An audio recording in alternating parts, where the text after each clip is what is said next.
Yo, once again, it's on. Back at you one more again. Real Kens TV and the House Like Kitchen Sinks. Now, before I get into this morning's story, if you will, understand that I'm the self-proclaimed Mr. 30 Minutes or Better. Meaning that anytime I drop a story, it's guaranteed to be 30 minutes or better. So if you're on your way to work, you're at work, you don't feel like being there, as we so often don't. People getting on your nerves, co-workers talking your head off. You're on your way home from work, you need to laugh, you need to cry. Perhaps you're trying to lay down and take a nap, or you're trying to go to sleep at night, depending on whatever time you're listening to or viewing this video. Or you're just in the mood for a good old-fashioned true, keyword being true, penitentiary / life story / life experience. This is the channel for you. If you like your 8 to 12 to 15-minute videos, absolutely nothing wrong with that whatsoever. But at Real Kens TV, it's 30 minutes or better. So with all that being said and wrapped up into one big old nutshell, there is a message. I'm going to start to bring you all some of this Sunday night love, some of this Sunday night heat every single Sunday. Pause, though. Double pause. Yes, this is audio. There's nothing wrong with your phone. Sometimes I just try to switch it up and do something different. Hey, kids, we can't see your face, brother. We can't see your face. I'm sure you all get tired of seeing my face. I upload so much. So I decided to give everybody a break. And on Sunday nights, for the most part, I'll be bringing you this Sunday night heat, this Sunday night love. So I run into a buddy of mine today, man, and it's a sad situation, man. This is a really, really sad situation. We go back about 7 or 8 years ago, and we're in prison together.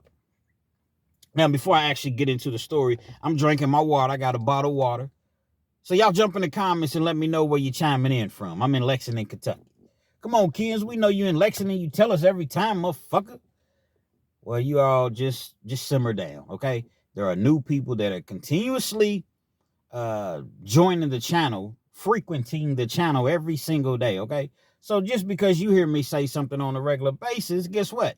The new people never heard some of these things that you all hear me say. So it's going to be all good, man. Everybody just relax. Shout out to the truck drivers.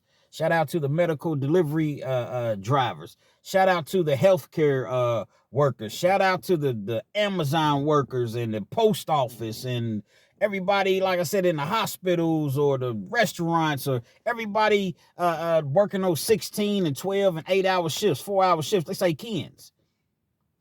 Your videos really, really help, man. You know, they got 4 or 5 hours left. I listen to about 3 or 4 of your videos. Then next thing you know, it's time to go home. We really, really appreciate you. And guess what? I really appreciate you all. Truck drivers say, Kens, man, you really helped me get my loads off, man. Thank you, brother. You know, that's an infinite pause. We're going to skip the single pause, double pause, triple pause. That's infinite pause. Matter of fact, that may be a borderline, shouldn't even have said that. Has to be a better way of saying, you know, I was able to get all the items off of my truck. Getting my load off, I don't know. But nevertheless, I ran into my old partner, man, and we just gonna call him Phil. His name's not really Phil, but we're gonna call him Phil. And I'm sitting there and I'm talking to him. And, you know, we're just having a regular conversation. Now, let me paint this picture for you all. I'm gonna take you all the way back. Like I said, probably about 7, 8 years ago. We in the pen. And Phil is a light-skinned dude. He had braids. Phil, he loved to hoop, man. He was really good in basketball. Phil weighed a good 205, 210. A lot of people thought that he was mixed, but he really wasn't. Just light-skinned dude. And I don't know exactly, but I'm going to say Phil was somewhere in the height-wise within the range of 5'10" to 6 foot. I don't know exactly, but he was somewhere right around in that range. So being that I don't know the exact height, if you will, we're going to go out on a limb and say that Phil was 5'11". Phil was roughly about 5'11". So as I mentioned, we're in the pen together, and Phil had one of those personalities. He just kind of had like the gift of gab, in a sense. He was a very, very likable individual. And so they had us working in the kitchen. I hated working in the kitchen. Oh my goodness. That's probably one of, if not the worst jobs in the penitentiary or in jail, period, is working in the kitchen. Now you got some people that they like it because they can steal food out of the kitchen, or they can eat all day long, or just me, it's not my thing. Getting up at 3:30 in the morning, 4 o'clock in the morning, it's never been me. Nevertheless, we both work in the kitchen. They wake us up at about 3:30. By the time we, wash our face and brush our teeth and, get ourselves together, we got to be in the kitchen at about 4 o'clock. Then you got some dudes, man, that just, oh, man, they just, I don't know. I don't necessarily, I'm going to call it what it is. I mean, they just disgusting. They wake us up at 3:30. They'll lay there until, I don't know, 3:50. Jump right out of the bed, put their boots on, don't wash their face, don't brush their teeth, none of that stuff. Use the bathroom and go straight to the kitchen, man. It's utterly disgusting. But nevertheless, 3:30 is when they come and wake us up, and we're in the kitchen. And it's not really too much conversation going on in the morning. Now, when you first arrive in the kitchen, you have one kitchen worker. I'm at a smaller facility, so this is not like a large, penitentiary or anything like that. So you have one kitchen worker. And this kitchen worker, I'm not going to say the name of the company that she works for, but she works for a particular company. And basically what they do is they come in. Sometimes it's two, but a lot of times it's just one person. So what they'll do is they'll come in, and the inmates pretty much prepare the food, but they just kind of oversee everything, make sure everything is running smoothly. It's probably, I want to say, maybe about 7 or 8 inmates at a time working in the kitchen. I say about 7 or 8, no more than 10 of us at a time. 10 seems like it's a bit much, but nevertheless, you all get the drift of what I'm trying to get at. We come in, we look at the menu or whatever, and we start to prepare breakfast. Have to be in the kitchen at 4 o'clock, as I've already mentioned. Breakfast is to be served at about 5 o'clock. So we got to have everything together, everything ready or whatever. So once breakfast is served, probably 6 o'clock, everything's done. They bring the trays and everything back. We wash the trays up. Probably about 5:45, to be honest. We washing all the trays, make sure that the kitchen is cleaned up and prepared for lunchtime. After that, we pretty much done. We're out of there at maybe 8 o'clock, 8:30. Then we come back at about 10:30. Stack all the trays, make sure everything's good for lunch, and then we're done for the day. As things start to like once the dishes are done, 3 or 4 people will leave. Once the trash is taken out, another couple people will leave. So I would always notice that Phil will be one of the last people lingering around. Now, I'm one of those type of individuals. I just mind my business. I don't care what the next person does in prison, outside of prison, or whatever. I mind my business. But it became pretty obvious that Phil had something going on with the kitchen worker, with the kitchen lady that was coming in from the outside world. We're just gonna refer to her as Amy. She looked like an Amy. Now, Amy was pretty cool. Now, remember when I said a lot of times there would be one person, but there would be 2 people? I say about half the time. So you had another individual. She came in, and she wasn't cool like Amy. She was kind of strictly by the book, man. She didn't, no leeway, no tolerance, no anything like that. She was strictly by the book. But Amy was very, very friendly with the inmates. And on the days that Amy was there by herself, Phil would always stay over. Everybody else would be gone, but Phil would be in the office. Again, I thought, nothing of it. Phil and I, we were cool, but he never really mentioned it. Kind of the word started to spread or whatever around the yard. It was a small yard. This was a small jail that we were in. Phil and Amy are messing around. INMATE.com. It was pretty obvious, but yet nobody really said anything. One day a CO came in, and I guess he had kind of suspected something was going on. So he pulled Amy into the office. He's kind of questioning her and letting her know about the rules, the regulations, and being too friendly with inmates. Now he could have gone to the staff. He probably did, to be honest. But then again, he might not have, because Amy remained working there. This dude, he was all right, man, but he was kind of really like a jerk, man. You know what I'm saying? Just always just a weird type of individual, man. And he always had something something sarcastic to say. And the dude didn't even look normal. He looked like, once again, I love to paint a picture for y'all. He looked like, what's that dude on wrestling back in the day?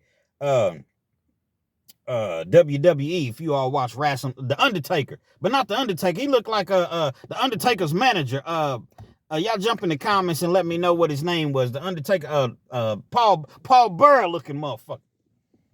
And then when he came in, like, not only, I don't know if he was trying to be like Paul Burr, but the guy would just come in and he just had like the weirdest look on his face and the weirdest voice, and he would just come in and give speeches, and it's like, oh man, we in prison, but it was a little intimidating. Oh, you want to battle my Undertaker? Paul Bearer, brother, yeah. That's how the dude really, really talked. We need to get these dishes done. No, yeah. Lights would go out sometimes, and boom. You would just hear like it was a real creepy sort of situation. Hogan, this will be your gravest challenge at SummerSlam. Oh, yeah, brother. That's how the dude talk, man. Paul Burr looking motherfucker. But nevertheless, you kind of had to watch out for him, because, it's always somebody watching you. I tell people, rather, it's always somebody watching you. It's always an eye in the sky. Whenever you think you're being slick, whenever you think that you're getting away with something, no, my friend. Somebody knows something. Oh, yeah, brother. And so the word started to, spread around the yard, as I've previously mentioned. They fell back from each other. You could clearly tell they were falling back. Phil would leave when everybody else would leave. He wasn't sticking, around being in the office or whatever. Notice Phil started popping up with the cigarettes. Now, Phil was a dude to where he had a little money coming in, but it wasn't on a regular basis. It was plenty of times, man, and, I'm not one of those type of people that like to brag about what I've done, boast or whatever. But it was plenty of times Phil had to come over and be like, hey, bro, man, I don't got no deodorant, man. Can I, can you give me some deodorant, or can I use your deodorant? Or he ain't had no food, or, man, think I can get a couple noodles from you or whatever. No problem, man. It was pretty plentiful for me at this particular juncture. So I never thought anything of it. Yeah, man, whenever you need something, man, just come holler at me, man. So I was looking out for Phil, and then other people was looking out for him. But you started to notice, like, Phil just started to become the man. Now, when I say he started to become the man, Phil had the cigarettes. See, Kentucky is you can't smoke, in prison. You used to be able to, but they took smoking out years ago. Phil's the man. He got all the commissary. I'm talking about, man, he got all the top-notch commissary. You heard me? See, in prison, man, top-notch commissaries at Banquet Chicken. Man, you got you got chicken tenders.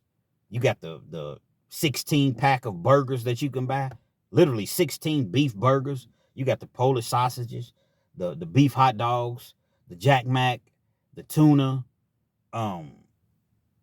These are the things in prison that you really, really strive for, as far as, eating every night. Because that's all you really have in prison. You can't wait to eat. You want to eat. You're not really trying to eat in that nasty chow. Some days the food is decent, especially where we were at this particular facility. But for the most part, if you could eat all the items that I just mentioned, if you had all of those things, you're really not too much having to go to the chow hall. So you start to see Phil. He got new shoes, new sweatsuits. Damn. Phil got all the tobacco. So the dudes that's buying the tobacco from him, you know, if you wanted $30, $40 worth of tobacco, you go to Phil, he gonna write you out a commissary list. Yeah, get me this off a commissary, get me that. That's how he kept his locker so stacked. But if you wanted a large order, say $100, you know, $200, $300, you use the green dot cards. Green dot is basically one of those cards. It's a reloadable card. You can go to Walmart or Walgreens somewhere. You get the card. Say your people owe me, and I've already told this story about green dot, but a lot of people don't know what the green dot card is. So say your people owe me $100. They trying to pay me $100. They got my account number, my green dot account number. They load the money onto their card, $100. And then there's a number that you can call and you can transfer the money from your card to anybody else's card. So once I see that the money's on the card, or I get word that the money's on the card, all right, cool. Now you get whatever I'm selling. He also had that Spice at Spig, at K2. He was making a killing off that. Now, if the Spice, you take a, let's just say a top from like chapstick. You know how small the little caps are, the tops? You fill it up with the, with that Spig, looks like seasoning. That's all it really looks like, is seasoning. You fill that son bitch up, $100 all day, every day. All of a sudden now, man, Phil's penitentiary rich. He's stacking bread. It's pretty obvious where it's coming in from. You know what I mean?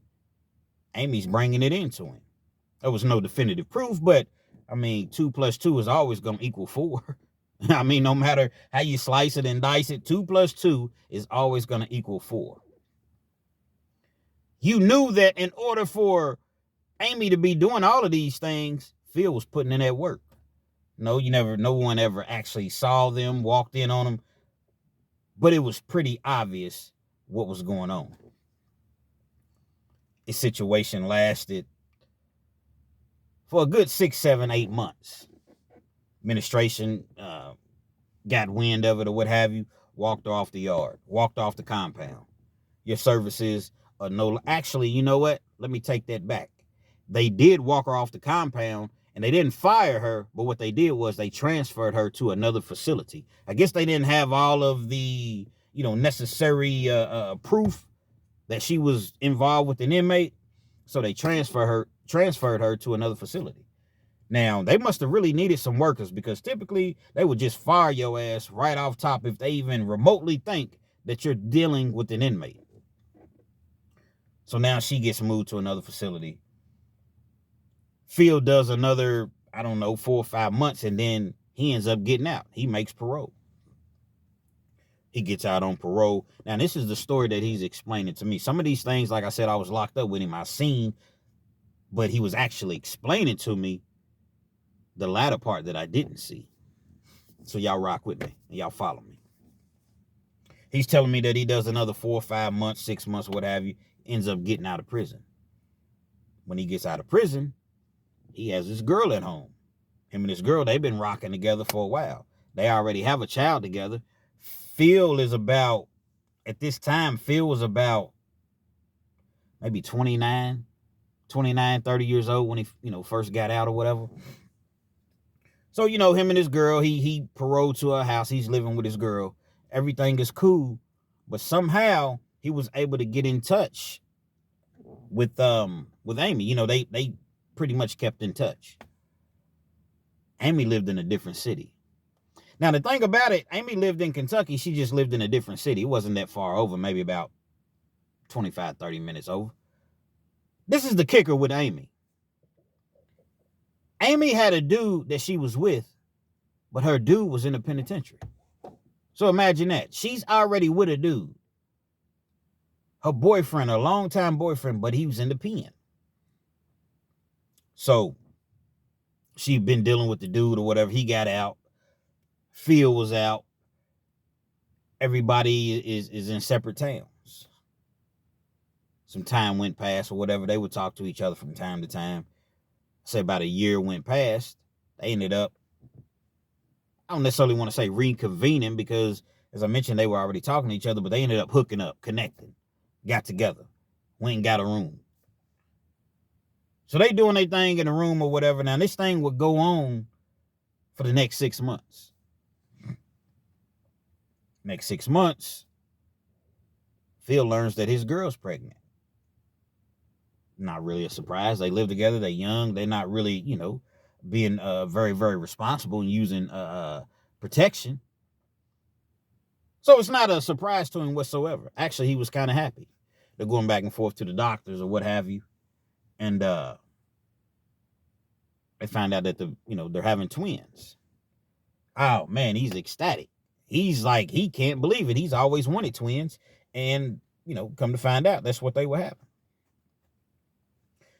Time rolls along or whatever. A couple months rolls along after that.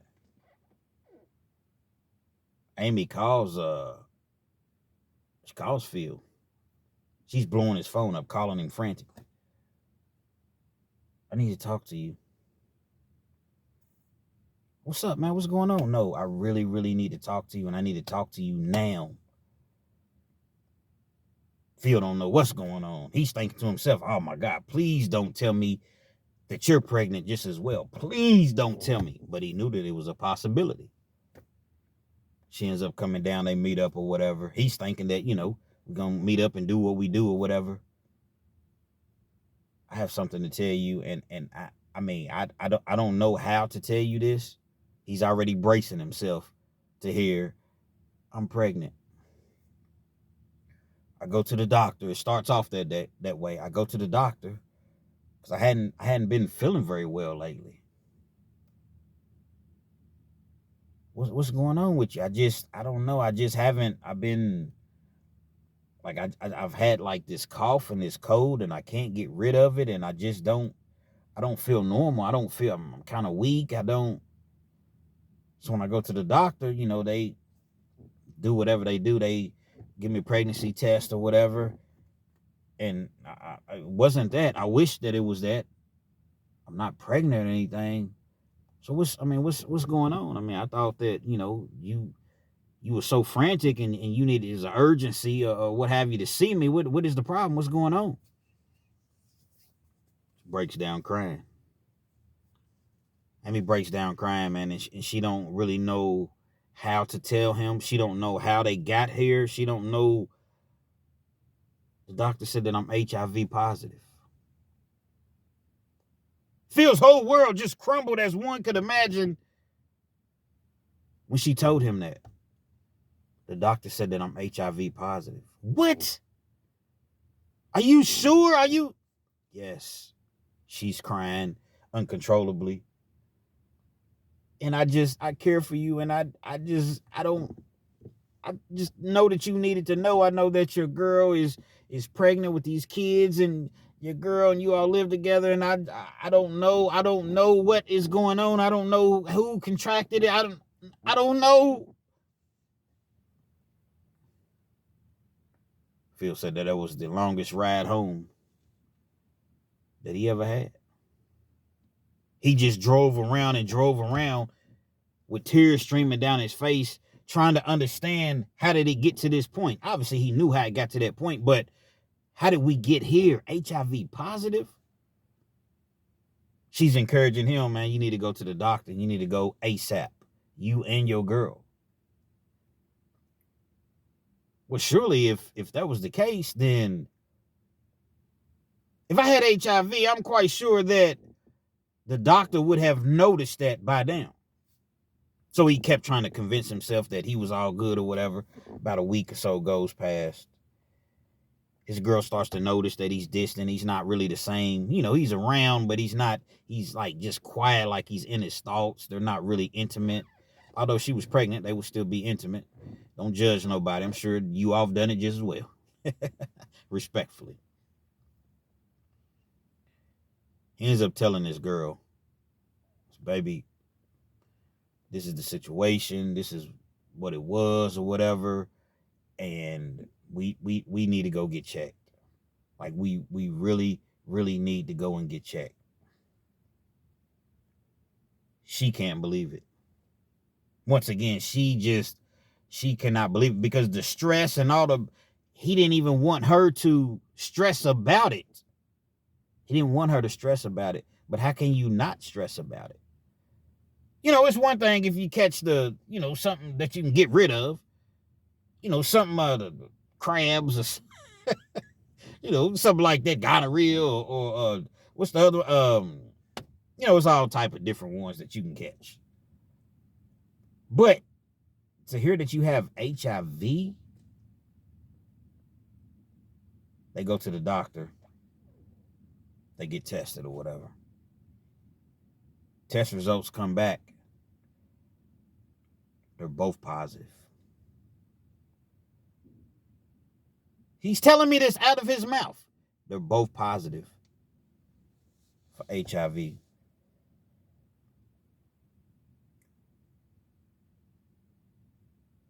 He said that he didn't even feel comfortable at that point staying in the home.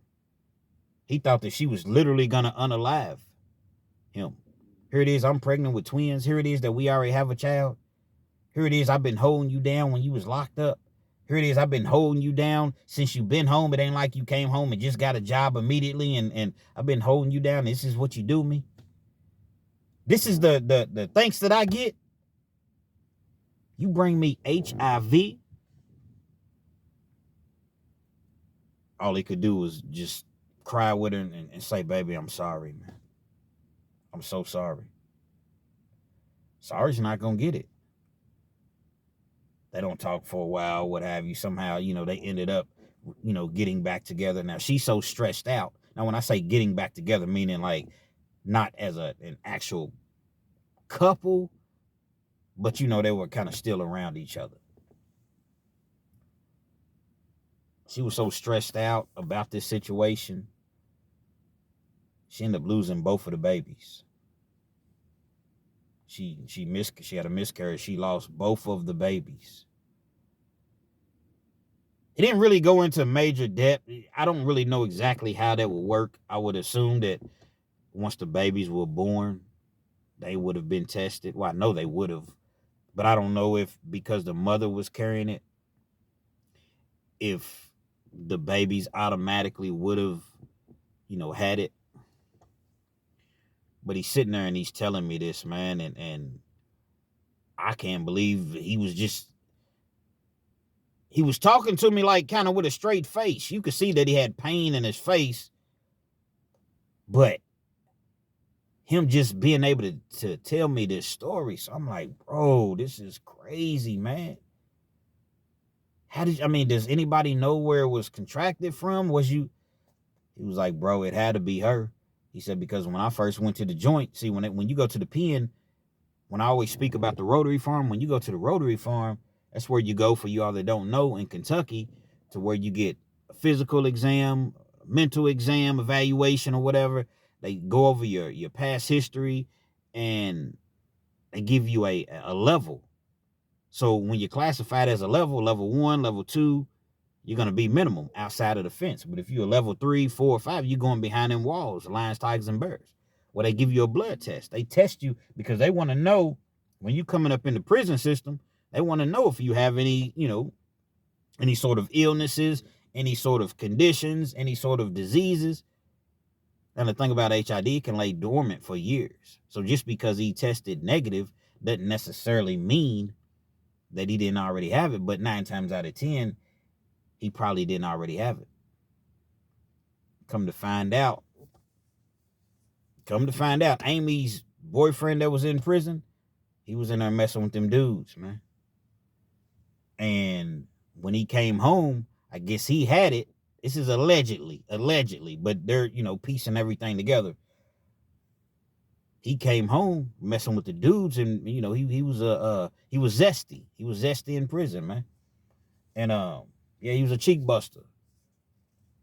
And that's no disrespect to anyone. Whatever you like, whatever your preference is, have at it. Have at it. We're no better than you. You're no better than us. People like what they like. But it's assumed that he came home and he gave it to her. And then, once they started talking again, speaking about Amy, she ended up giving it to Phil. Phil gave it to his girl. You know, Fleece Johnson always talks about Fleece Johnson over at Hustler Spirit 502, featuring Big Lee. Fleece Johnson. He always talks about when he was in prison, 85-90% of the whole yard was zesty. I always thought that there was a rather high percentage. I mean, think about it. For every 10 dudes on the yard, you're gonna tell me that 9 of them got down like that? Don't think that it's quite that high because I've never seen it. You don't rarely even see that on the yard. But I know Fleece was locked up in the 70s, 80s, and the 90s, and he was at Eddyville, which is KSP, home of Death Row, maximum security prison. And back then, man, it maybe it went down a lot more. I don't know. But you rarely see that in prison. That's why when you see all of these content creators, booty bandit. You know why people, and I'm going to keep it all the way real with you all. You know why people put booty bandits in their title so much? Because those are the videos that people get the most views on. So when you come on here and try to tell something positive or something that's, that needs to be spread in the youth, man, people's not clicking on. They're not trying to hear that. But when you put booty bandit and grape and all that stuff in your titles, guess what? You get a lot of views. I do it from time to time because I only go off of what I've seen or what I've heard, and I haven't really told that many stories. There's no possible way that dudes is jumping on here every single day and 4 or 5 times out of the week, they're talking about booty bandits in prison. You're just not going to see that many. I don't care how many years you did. They're not just walking around like that. So these dudes is, in my opinion, so I'm going to say allegedly, they just making up stories to get people to click on. It's clickbait for the most part. Well, I guess I can't call it clickbait because you're talking about what's in your title, but it's not true. There's no possible way that you're going to run across that many booty bandits. I'm sorry. I am sorry. It's just not. But nevertheless, people like what they like. This is what Fleece was talking about. When you come home, ladies, I implore you, when your man, if you waiting on your man and he's in prison, y'all both go take a test. Because he don't know what you out here doing either. Yeah. Let's call a spade a spade. He don't know what you out here doing. Baby, I could never do anything like that. I want you. I would never even consider that. Come on, baby. I've been locked up 17 years. You ain't never got to know. I never even thought of anything like that. You tell a lie, I tell a lie. Tell me the sky's purple. Nevertheless, you all should go together. Both get checked. Both get tested. That way there's no discrepancies. There's no thoughts in your mind.